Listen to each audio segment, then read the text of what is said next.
சர்வ சிருஷ்டிக்கு சுவிசேஷத்தை பிரசங்கித்து பிதா குமாரன் பரிசுத்தாவின் நாமத்தினாலே அவர்களுக்கு ஞானஸ்தானம் கொடுத்து நான் உங்களுக்கு கற்றுக் கொடுத்த யாவையும் அவர்கள் கை கொள்ளும்படி அவர்களுக்கு போதனை செய்யுங்கள் என்று சொல்லப்பட்ட அந்த பிரதான கட்டளையை நீங்களும் நானும் நிறைவேற்ற வேண்டும் என்று சொன்னார்.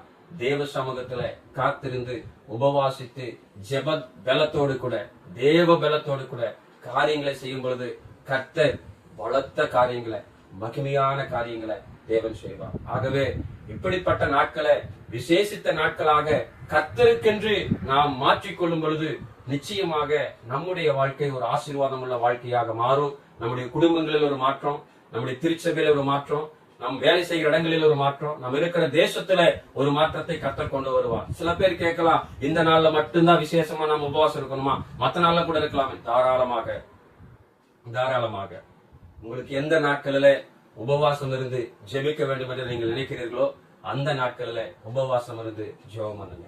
எல்லா நாளும் கர்த்தர் உருவாக்கின நாட்கள் தான். ஆனால்